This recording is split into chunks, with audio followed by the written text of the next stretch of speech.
Would it have been better to maybe work through COVAX more intently rather than these bilateral agreements, or have those worked out better in terms of keeping control over the manufacturing process?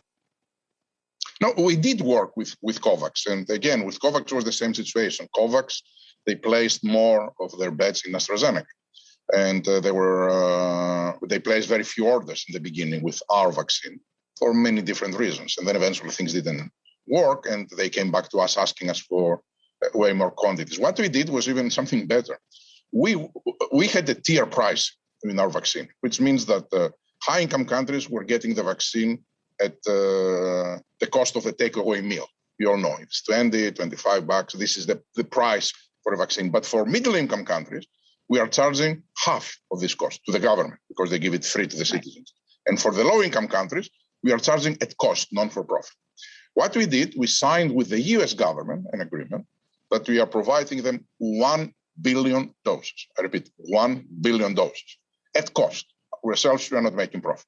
Then the US government takes those doses and they give it for free to the low-income countries. The only agreement that we made with them was that these doses, 1 billion, is to go to the poorest of the countries.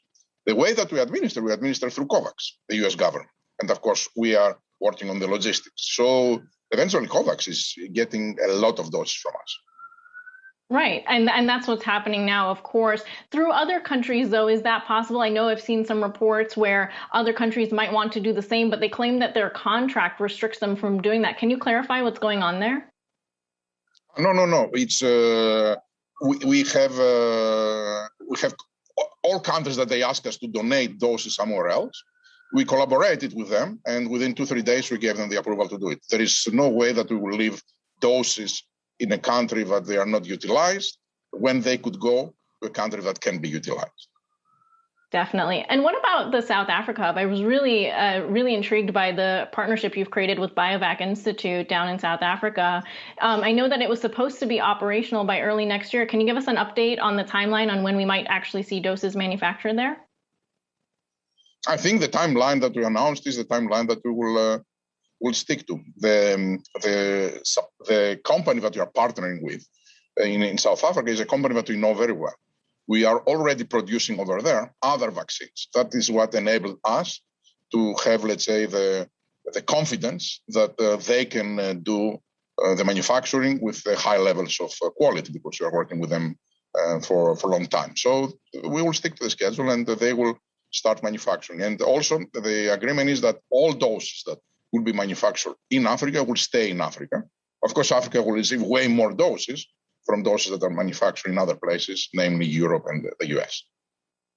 Well, that's good. Yeah, that's great to hear. And obviously that confidence plays a role in why you wouldn't be able to say, just broadly speaking, create more of these partnerships, or even going back to the IP argument. I've heard your stance on that, that it's not feasible and that it would create sort of unnecessary competition as well for raw materials per se. But is there maybe a chance to have done what maybe Gilead did initially, where it was voluntary licenses? And if you have that much confidence that they really can't start from scratch, maybe just do it as a goodwill gesture, even to say, okay, here it is. I think that Moderna did it. They waived their rights to intellectual property so that anybody could do it for the local companies. Nobody did.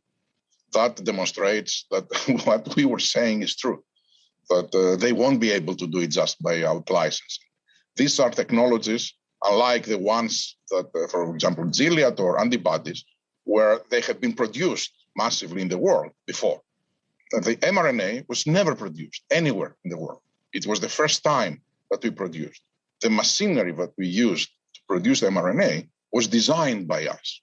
And then we asked manufacturers to manufacture the machines that we are using in our manufacturing plant. So it would be impossible, as it was, to scale up within, let's say, a reasonable amount of time, less than 2 years, for example.